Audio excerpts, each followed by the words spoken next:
1, 2, 3. Frank pulling, rustling behind the camera. Me and Russ have made a little road trip today. We're here over on the beautiful Damascotta River. Today, we're going to interview Chester Rice. Chester Rice is a legend of Mid-Coast Maine. And are you ready for the first pitch, Russ? Yeah, I think we're ready for it. Okay, Chester. Where were you born? I was actually born in the Sproul homestead down on Robert Sproul's farm, in the front bedroom in that house. Wow, And wow, yeah, in 1937. wow. And well, I get down there to reminisce every once in a while because, you know, my father worked there and that's where I was born. What schools did you go to? Did you go to that historical school right down here? Yeah, the Gladstone School down by the golf course. Yeah. Sarah Emery was our teacher. And I think there was 44 of us kids in that schoolhouse, and I don't know, we all got a pretty good education, looks like. That's not very big either. No, but it was full. It was full. There was all 8 grades was in there. I've chuckled, you know, there's a well over there on the other side of the road, and the boys used to have to go get a bucket of water there every couple hours after that. I can't believe that, you know, that it's changed that much, the world, really, because it has. What did you do for fun growing up, Chester?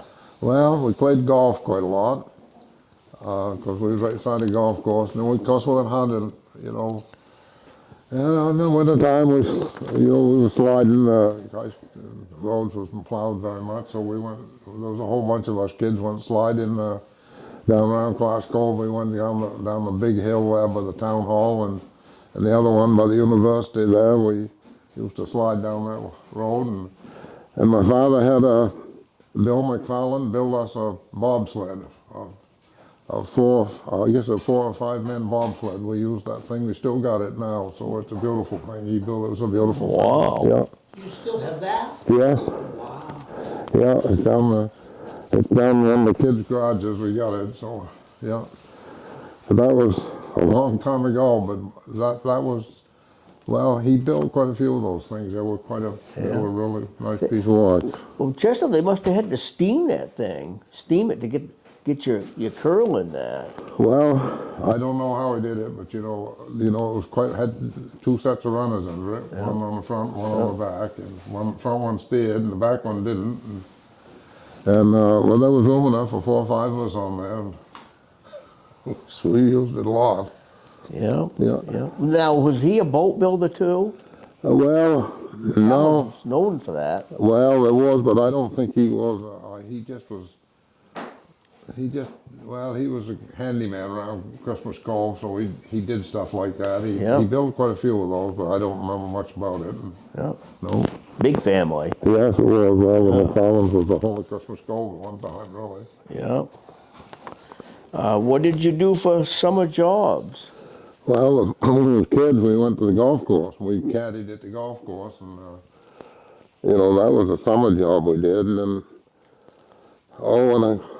when I got to high school, I went to work on the First National store up on the Main Street in Damascotta, and then from there I went to Eben Haggett's farm, worked up there for quite a few years. Yeah. When we were still kids, so. Okay, we'll adjust this thing a little bit more. It's got too much to you. Put down this way, yes. All right. There. All right. Okay. Go ahead, Frank. Okay. After high school, Chester, what did you do after high school? Well, I went in the Army. Yeah. I actually joined the reserves before I got out of high school, well, I think in September after I got out of high school, I went in the Army. Yeah. You enlisted, not get drafted. Yeah. Yep. Yeah. Yep. High school did you go to? You went to Bristol. Well, I went to Lincoln Academy for 3.5 years. Yep. And then me and Bailey didn't get along very good, so I was all done at Lincoln Academy, and I wasn't gonna go to school anymore. Yeah. And Earl Cooper was the principal down in Bristol, and we went climbing together, and he came right over here at the house, and he says, "You're going to school again tomorrow morning." And he took me by the arm, we went back to school over to Bristol, and I finished over there, so. Yeah. So where were you in the army? I spent 2 years in Baumholder, Germany, and then I spent a year down in Texas, Fort Hood, Texas, Yeah. in the 2nd Armored Division. And well, it was a pretty good experience, but the best experience about that 2 years over there was fun, but the 1 year in Texas, we were the training company for Elvis Presley. Oh, wow. Yeah, Wow. and it was, well, of course, we didn't think much about Elvis Presley then, but he was, at nighttime, we trained him in tanks, and that's what he ended up being, was a tanker. But he'd sing at night, and he said, "A few fellows will shine my shoes and clean my rifle." And of course, he was in a recruit company. They did. They'd shine his shoes, and he'd sing for hours. So you actually met him there? Oh, yes. Oh, Wow. He was right in the barracks right next door. Wow. And the funny thing is, that guy that was his colonel there or whatever, he hung around Fort Hood all the time to make sure he was all right, I guess. It was kind of funny. It was, but I never thought much about it. Elvis Presley was a famous guy, but he wasn't when we was there. It was just, he was just another guy, and he ended up being a tanker. He went to Germany and was a tanker. Wow. Yeah. Wow. Yeah. He was a true patriot. He was. Yeah. He was a good one. Yep. Yeah. Yep. Business startup, Chester. Well, I like to tell people this because I worked for 2 or 3 other contractors after I worked my father. I worked for Howdy Wright for a year or 2, and then I worked for Wendell Holmes, and I was actually grading the road for Harvey Gamage out at a cottage out to Pemquid Lake, and Harvey walked up and put his foot up on the bulldozer, and he said, "You hadn't ought to be doing this." I laughed at him. I said, "Well, I got 3 kids. I got to be doing this." "No," he says, "you should be in business yourself." And I said, "I can't do that either." "Well," he says, "you can. You come down to my shop tomorrow and we'll figure it out." And I did. I went down there, and he actually loaned me some money. And he said, "You don't have to pay this back till you're ready." And I bought out, Herbie Russell was getting out of business, and I bought out he had some stuff there, and I bought that, and Ralph Davis down in South Bristol owned a gravel pit up there, and I bought that. I bought the gravel pit, I remember, for $6,000, and that was the start that's how I started. Yeah. What year was that, Chester? 1967. Yeah. Yep. Yeah. And we ran the business for 30 years, and it was a good 30 years. And we actually sold it to the employees. after Yeah. that, Yeah. Seemed like I saw Chester Rice trucks everywhere. Well, we had pretty good sized fleet. At one time I had as many as 20, 25 people working for Wow. me, and it was a handful. Yeah. Well, they're around the neighborhood everywhere. They're still pretty good friends of mine. Mark Pryor worked for me for years. Yep. John worked for me. Yep. A lot of those guys worked for me, and they just, Rusty Bryant, Mert Lehman, Yeah. they was all worked for me for years, and it was just it was a fun time. Yeah. But when it got over being fun, it was time to quit.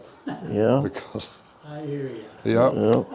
Had a good, dependable, hard-working crew there. I did. I had a cruise, most of them stayed, till I got done. Yeah.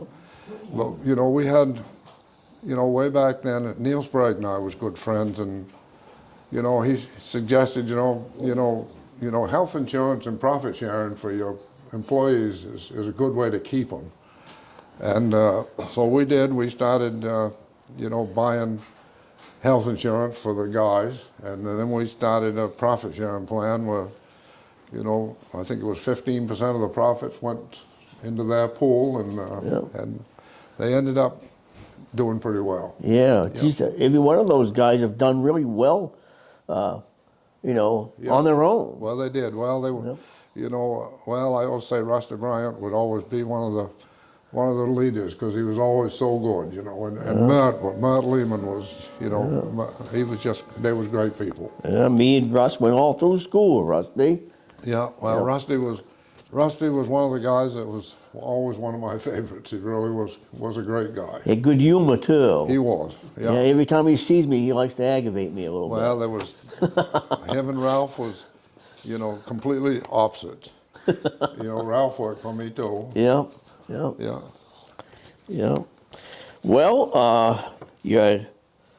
your selectman career, and you were selectman of 2 towns, and legislature. Yeah, well, I was actually 46 years in town politics, Damascotta, or different parts of Damascotta, 20 years, and South Bristol 26, and 2 years in the legislature. So it was a good time. I mean, I enjoyed every minute of it. Yeah. It was, well, it was a good learning experience. I mean, when I was first selectman up to Damascotta, you people don't remember, you might, Jim Fuller and Pat Osmer was the president of the First National Bank. They was 2 of the other selectmen, and they taught me a lot about, you know, town government. Pat had a cottage in Round Pond. He did? Yep. Yeah, all right. Yeah, no, he was great. You know, my South Bristol experience was very good. I mean, South Bristol was, you know, of course that's where I was born and brought up, and it's a special town. Yep. You know, I have to tell you, I was in the town office one day, and I think Beverly answered the telephone. She said, "There's a lady on here that wants to talk to you." And I said, "Okay," and I answered it, and this lady on the telephone, her name was Louise Jackson anyway, and she said, "Your town's just inherited $9.5 million." And I said, "Bullshit," that's what I said. Yeah. I said, "Just another scam?" No, she said, "Not a scam." And then she said, you know, she said, "This is real." And I did settle down and listen to her, and sure enough, it was real. And that, you know, we made a policy the day we got the money that we would never spend, you know, more than 70% of the interest earned. And I was looking yesterday, and then, well, I think we'd spent $6 or $7 million on improvements in town. There's $15 million in the bank. Wow. Wow. You guys were very money smart down here in South Bristol. Well, you know, I know, well, Kenny Lincoln and Chris Plummer and I was, you know, we were a lot of years together, and, you know, we did our best to get the best deal for the town. Yep. Always did. Yep. I mean, we, you know, a lot of towns would spend money all over the place, and we never did that. Yep. You know, we was always pretty careful with the town's money, and they still are. That was one great selectman team right there. Well, it was one of the best ones that I served with all those years. Yeah. Really. Yeah. Well, have you had any brush with anybody famous? You mentioned Elvis Presley. Besides Elvis. Well, yeah. Well, the governors of Maine, I met most of them for the last quite a few years. I have to tell you, one night when I was in the legislature, I was down here and moved down, and the telephone rang at 10 o'clock at night. And I had the telephone side the bed, and I answered it, and said, "Hi, buddy, this is Angus." I said, "Angus? Cool." I said, "Angus, the governor," he said. And he said, "I'm looking forward to your vote tomorrow on a bill that I got there." And I said, "Well, I don't know about that. I'll have to look." And it was some kind of a welfare bill, and and I voted against it. You know, it was a money giveaway program. He was not very happy with me for a while, but no, you know, I've had my share of people, I guess. Yep. You know, there was a general who lived up the road here, General Willard Wyman, and I did a lot of work for him even before I was in the excavating business. And you know, you talk about somebody famous, but when I was in Texas, he was one of the top commanders of the U.S. Army, and I always joked with him afterwards. I said, we stood in a field out there, it was hotter than hell, and you were talking over there, about ready to die. He laughed at me because he said, well, you don't need the standard attention in here. If you could change anything in your life, Chester, what would it be? I don't think I'd change much, because I think my life has been an American dream, really. I mean, you know, old Bailey, when I left Lincoln Academy, he said to me, he says, I don't know why we try. He says, because you're going to end up being a clam digger anyway. And, well, maybe that was the boot in the bear end I needed. I don't know, whatever. But, you know, when you look back over life, and life has been pretty good. Yeah. Yeah. I thought that'd be the answer. I don't see anything you could change. No, well, not much, I guess. No, Yeah. Yeah. no, I've had a really good life. And How many towns have you lived in, Chester? 2, Yep. Bristol, South Bristol and Damariscotta. Yep. You know, I lived up then, well, I lived up there for 35 years. Yep. Now, you was great on Route 1 there? Yeah, yeah, right there by Lawson's Lunchbox. Yeah, right along there, yeah. Well, you know, funny thing is, when I built that house, I went and I had a little piece of land that Harry, my brother-in-law, gave to me there, and well, we started, dug a hole. Norman Kelsey helped me, you know, get the cement poured there with the cement mixer, and then, of course, the neighbors all come, and we helped each other build my house. I mean, some of the people, Paul Wagstaff from Central Maine Power would over and do some wiring, and I ended up, that house, I had a $4,500 mortgage when that house was done. Wow. Wow. Yeah. You mentioned Harry. One of my favorite stories about him is I took one of the seats to my old truck to have him do that up. And I went in there trying to be quiet because he was one of them fellows, young fellow didn't want to talk too much. No. And while we were talking, that seat was on the floor of his building there. There was a little hole in that seat. And we're talking, and a little mouse popped his head out of that seat. Why, he came unglued. And I won't say on film what he said. No, you shouldn't. But I had to take that seat home Get rid of that mouse. and get rid of that mouse and then bring it back. Well, you know, he built that cabinet over there, he built that cabinet right there, and he built that clock right there. Yeah. Yeah, he was pretty good. He was pretty good with wood too. So Very talented man. yeah, he was. Yeah. Your hobbies, Chester. Well, because all the years I was in business, I always had a lobster boat. I called it my retreat, and I used to keep it down the S Road. David and I had a lot down there. Yep. And that was, you know, something, you know, that we just, you know, was kind of take your mind off other stuff. And then, you know, way back when they started Wiscasset Speedway, there was a whole bunch of us kids in the neighborhood that built old race cars and took them over there. There was Bobby Fawcett and Jerry Farron, Leroy Griffin, Jerry Farron, Johnny Rice, and we all had race cars, and you know, we'd take them over there every weekend and stave them up and bring them back and fix them. And I remember Donnie Lehman working on one. he did. Yep. And right now, I got a brand new one right now. I had built last year, and you know, we're going to race it this year. We only raced it once last year, but we just didn't have time enough last year.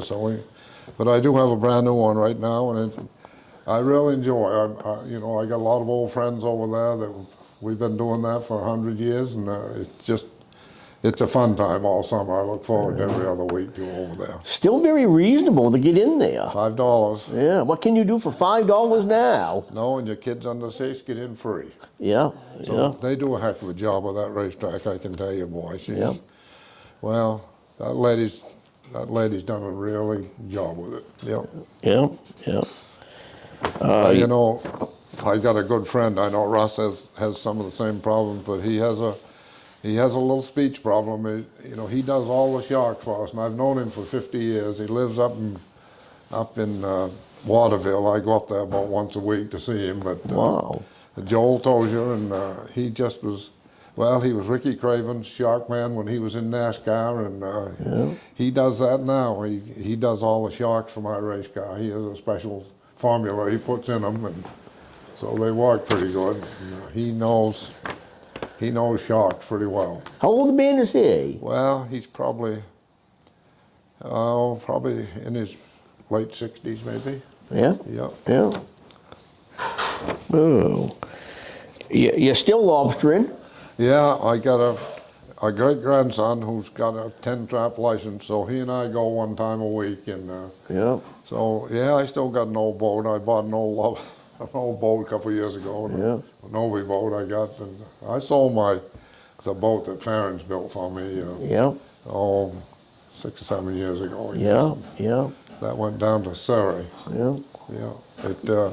No, we have fun. We go out there and we catch a few lobsters, and he makes a little money, and I have a little fun. So I enjoy the time with him. So Spending quality time together. I pick him up every Thursday. I get him every Thursday, and she makes him a chocolate cream pie every Thursday out there. Oh, wow.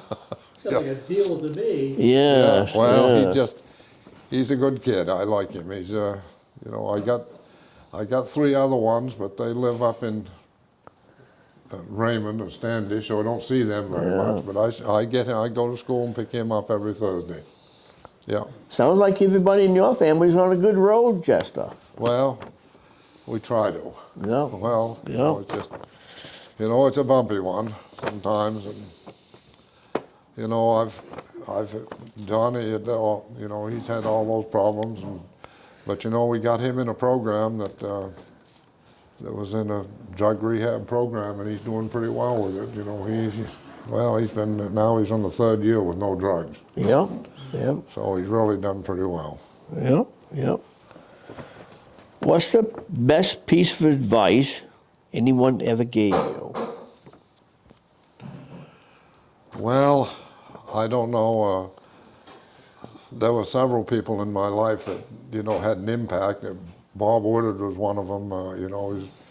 He was a bookkeeper for Harvey Gamages down there, and he just, keep it simple and keep it honest. Yeah. And we tried to do that. So pretty much my life story is keep it simple if you can, and stay honest. Yes. Yes.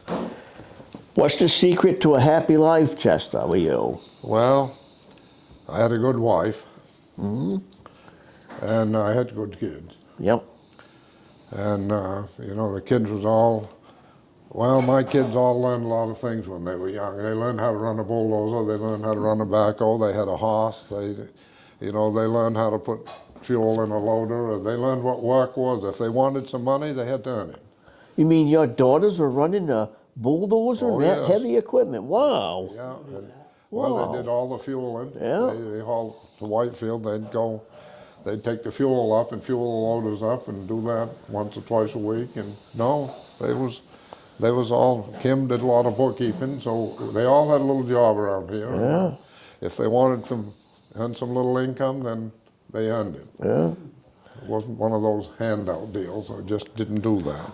It always seemed to be kind of nice to see you ride through Damascotta in that white Corvette you had. Still got it. You still got that? Wow. I still got it.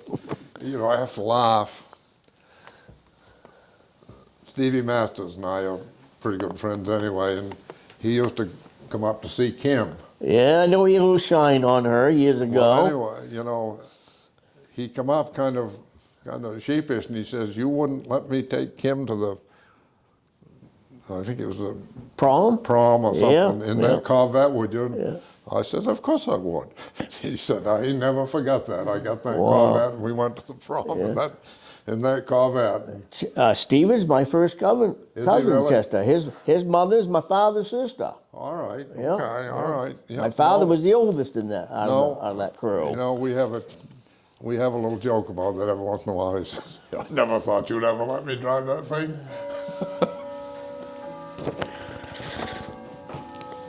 What would you like to be remembered for? Well, I guess my contributions to my community and the public in general, I guess. Yeah.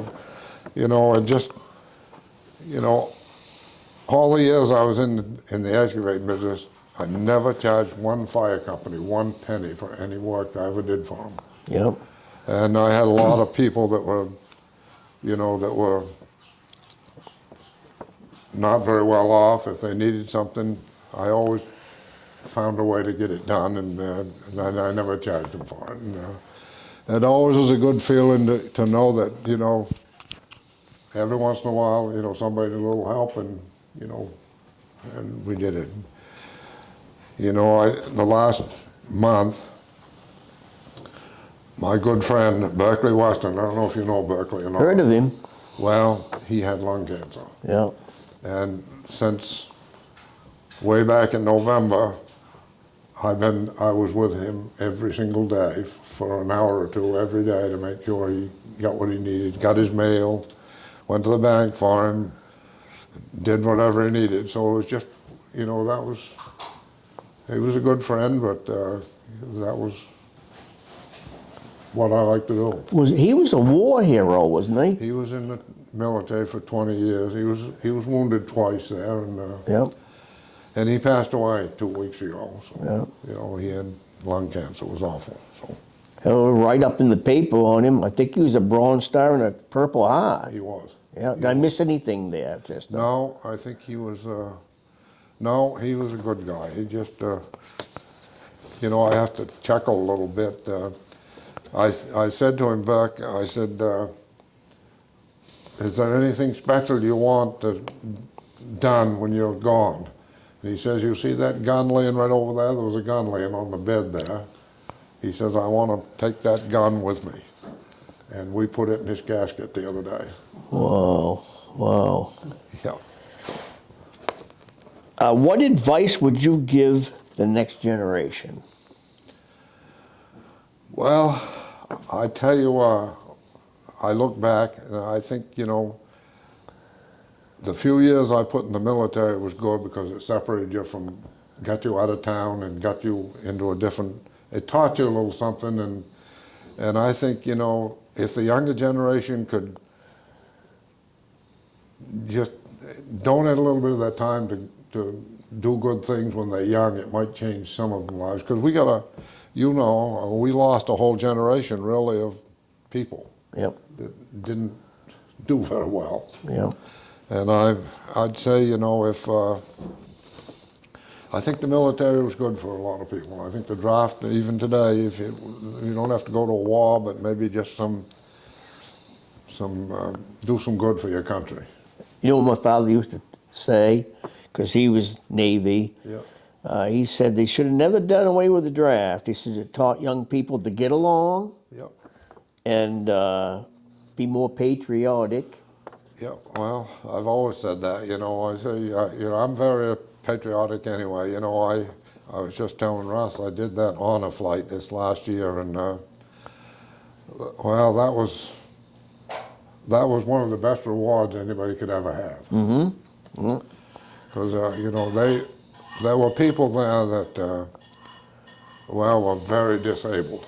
You know, they'd been shot or been wounded, and but you know, they had a special bus for people, and everybody was taken care of just the same as, you know, people that could get around with themselves. And it was, there was one guy there who had a lot of serious issues. He had a service dog with him. It was It was a border collie. And that dog was by his side every second. And every time that there was a loud noise or they played the national anthem, that dog would stand right up and just sing. Wow. Unbelievable. Wow. That dog was just, it was unbelievable. Wow. Yeah, but there was a great group of people. If you was to do this interview, what questions would you ask? Well, I think you've done a pretty good job with them. You've covered it just about all, right, from the day I was born till today. So you pretty much covered it. If there was a Hall of Fame for great Mainers, Chester Rice, you would definitely be in that Hall of Fame. Well, I have to tell you, I'm actually in the Hall of Fame at the Wiscasset Speedway. Well, there you go. There you go. Wow. Yeah, I actually am in the Hall of Fame at the Wiscasset Speedway. Wow. Now, Chester, is there some kind of board that you might be on or are on of that track? No, I participate a lot over that, but no, I enjoy going there. So, Yeah. No. Just, I bet you got a lot of friends over there. You got friends everywhere, Chester. well, I have. I mean, well, some of them, we raced with when we first raced. Dave St. Clair is pretty near my age. He still races cars over there. Yeah, So, yeah, wow. No, there's a lot of good people over there. Well, they are. There's a lot of good people. Well, you're good people. Top shelf. Well- Chester, you're top shelf. Well, Russ, you want to come out of the bullpen and throw a few pitches? I don't know, I'm just in awe of him, I think. Hey, well, yeah. He's done, and No, if he still has, there's, like, for when he was a kid. yeah. well, That, wow. well, I said, I've always said, my life's an American dream.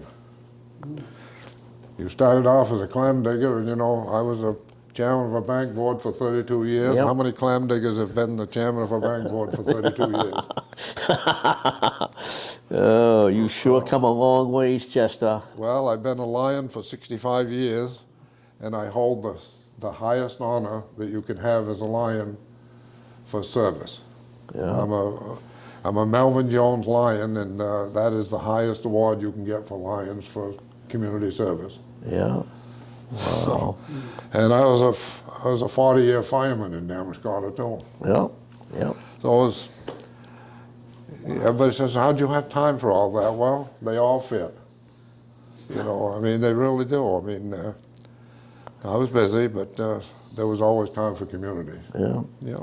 Yeah, life really shines. You really sparkle, Chester. Well, I don't know about that, but I just said that. I just said, there is, you can do it. Yeah. You got to put your mind to it, but you can do it. You made it happen. Yeah, I guess. Well, thank you, Chester. You're welcome. Thank Chester? you. This has been one great honor for me and Russ. Thank you. Actually, again, too. Well, thank you.